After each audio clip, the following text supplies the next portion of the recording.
Hey Insta fam, hi people that have just joined. So for those of you who've joined, I'm doing a recipe from my Modern Indian kitchen today. It's my kale, chickpea and coconut korma. It's a completely vegan dish. It's so healthy and so wholesome, super quick and easy. So we're just waiting for a couple more people to join and then we'll get started. And I'll make sure this is available after for you guys as well. Let's start. Okay, so first things first, get your pan on, get it nice and warm. So I'm just putting mine on a medium heat. Now all of my ingredients are prepared, so I've got chopped onion, and that will be fried first. So whilst that's frying, I can talk you through the rest. So into my pan, which is warming up, I'm going to go in with some vegetable oil. That's about 5 tablespoons there. Now when we do curries, we try and infuse the oil. So we do that with whole spices. So today I've got some cloves and some cardamom pods. I don't know if you can see them there. So they're called whole spices. So I'm going to put them in the oil and just let them infuse for a few seconds. And immediately that flavour's already coming out. So just give them a few seconds. And I'll just grab my wine.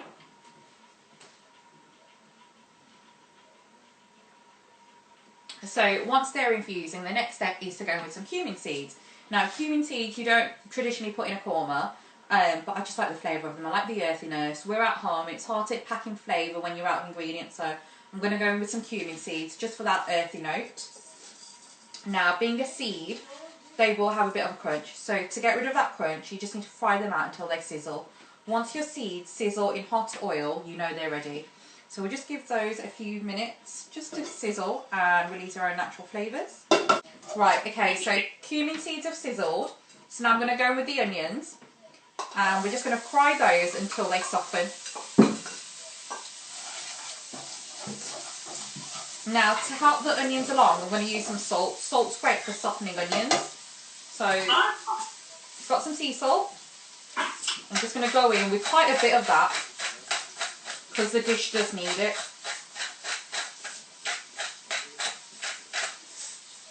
And stir it all in.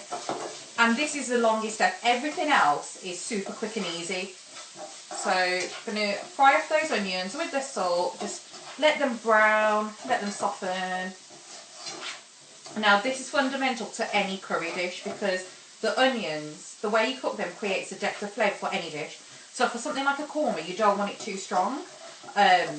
Just lightly browned, nice and soft. But for something like a rogan josh or a madras or something with a bit of oomph, you cook your onions longer and caramelised. We're not going to do that today though.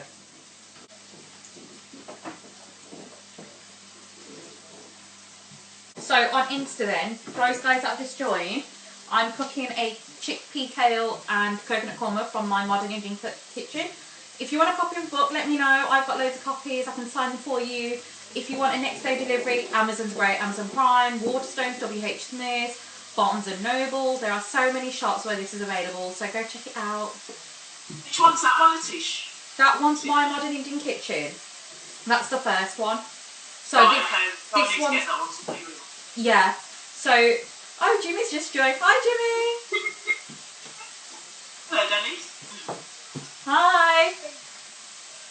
I know that. Oh. Are you thinking a bit of rosé? Are you, or is that? This is a rosé. I've got a bottle behind me. It's a Friday. Okay, Insta, for those of you there, these are what my onions are looking like now. So they're softening, just a few more minutes longer. So softening the onions and we're creating a lovely curry base. So remember guys, the softer your onions, the more smooth and velvety your curries, yeah? Delicious.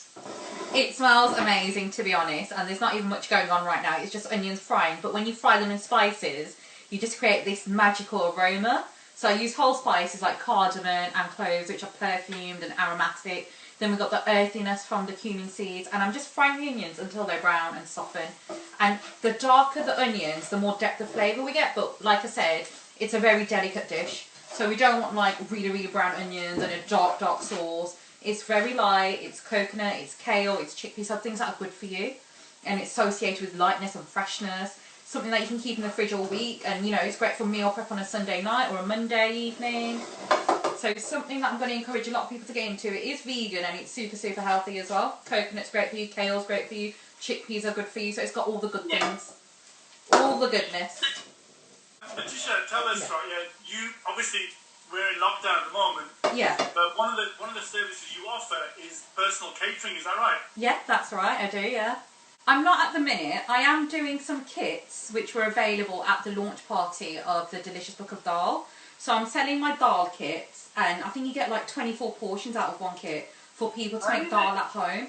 And I've been sending those out in the post. It's all dry ingredients, so nothing's going to go off, nothing's perishable.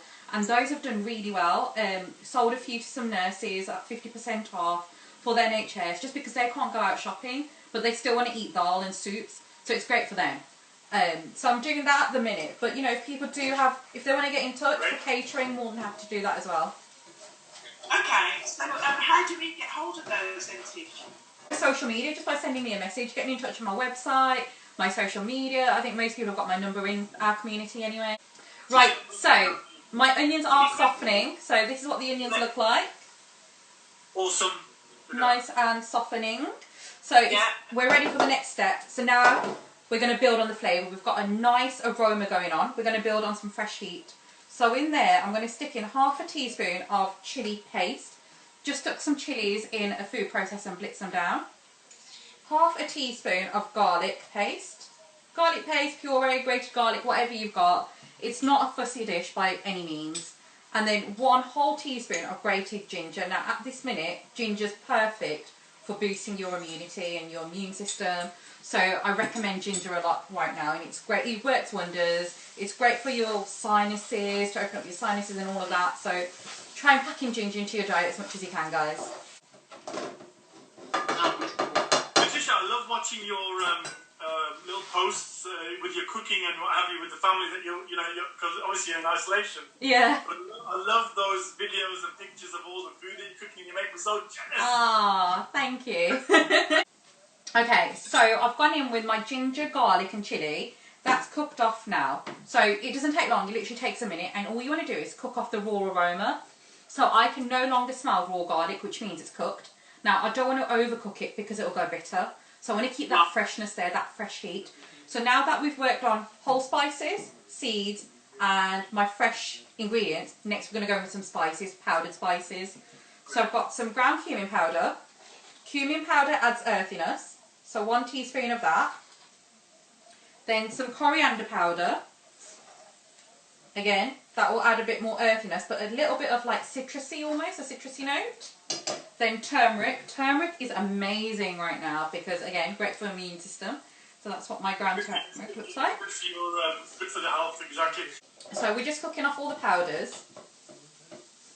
And we'll give that a minute. And then next I'm going to go in with a tablespoon of tomato puree. So nothing special, just straight out of a tube. Just because this dish doesn't really require a tomatoey texture. It just needs a little element of that tart flavour. So I'm going to use tomato puree. It's not a tomatoey dish, it's more of a creamy dish. So I'm going to go in with that now that my powder's been cooked off. Good. So now my sauce base paste is done, so it looks like a paste at the minute. So what I'm going to do is loosen that up now with a little bit of water and then my coconut. So I'm just going to go in with some hot water, just a splash, and immediately you can hear that sound. Nice. So it's just coming together as a sauce now, it's almost there. So because we've used tomato puree, which can be a little bit tart, I'm going to help it along with a little bit of sugar, not a lot, literally half a teaspoon. And I don't use white sugar because I'm not a fan of it. I like using brown sugar. So I'm just going to go in with half a teaspoon of brown sugar. And then I'm going to pour in 1 whole can of coconut milk. Just take all of that out. And we're just going to let that simmer for a few minutes.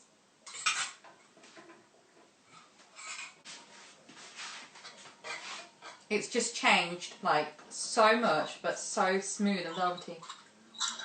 Mmm. It's really nice. I think a little bit more salt for me. I think for sea salt, you get more of a flavour. It's a little bit more stronger. So I have to do less work by adding it in. But with pink salt, it's a little bit more delicate. It's not as strong as sea salt. So I prefer that to like add on. You know when you're at the table, you just need a bit of salt. Yeah. I'll use Himalayan then. Ah, right. Like I keep it on the table. Right, and then it's starting to bubble and it's starting to simmer. So I'm going to go in my kale. Now, if you're doing this at home with spinach, don't put your spinach in yet. Put that in very, very last. But kale requires a little bit more cooking, so I'm going to go in now and just let it simmer. I'm not a fan of like really, really undercooked kale. Like I like it to be a bit more tender. So I'm going to pop it in now and I'm going to let it just simmer in the sauce and it will just soften. And for those of you on Insta, that's what it looks like. And I'm just mixing it into the sauce. I suspect you use fresh wherever you can, but Yeah. is frozen the problem in this recipe? No. Because of the water for kale? Absolutely not. I think frozen kale works just as well, to be honest. I haven't got an issue with frozen kale. I sometimes buy fresh kale, and if I'm not using it, I'll freeze it down myself. Okay, cool. So that's a good tip. And to be honest, I think right now we're going to have to move slightly towards frozen ingredients a bit more. Yeah. You know, stocking up and stuff. Yeah. Right, so coming back to my curry, I've lost track of what I was doing there. My kale has wilted and it's only been in for 2 minutes, so it's the texture I like, nice and soft. So I'm going to go in with my chickpeas, and that's just canned chickpeas, which I've drained. So that's going to go straight in. And that was one 400-gram can, which I've drained. So I'm just going to let everything kind of simmer together and soak up all that flavour, especially my chickpeas. And now that we've added stuff to the sauce, it's time for another taste test. So I like to taste at every stage because it changes so much. So I'm going to taste now. It might need a bit more salt, it might need a bit more chilli. Ooh, that's got a really nice flavour. A little bit more chilli for me. So as you saw earlier, I went in with my fresh chilli paste. Nice. So that was... I love fresh chili paste. Yeah, me too. I still need to get, believe it or not, 16 years after getting married, my mum used to have this, but I still haven't bought that stone bowl. Oh, the pestle and mortar. Yeah, and I need to go and buy one. One of these. I remember that then. One of these. Yes. I've had this for 10 years, and honestly, I use it every day. My mum, right, still has the one from 20 or 30 years ago. Oh my gosh. The big stone one with the, the mortar. grinder. Yeah. It's huge. You just can't go wrong with them.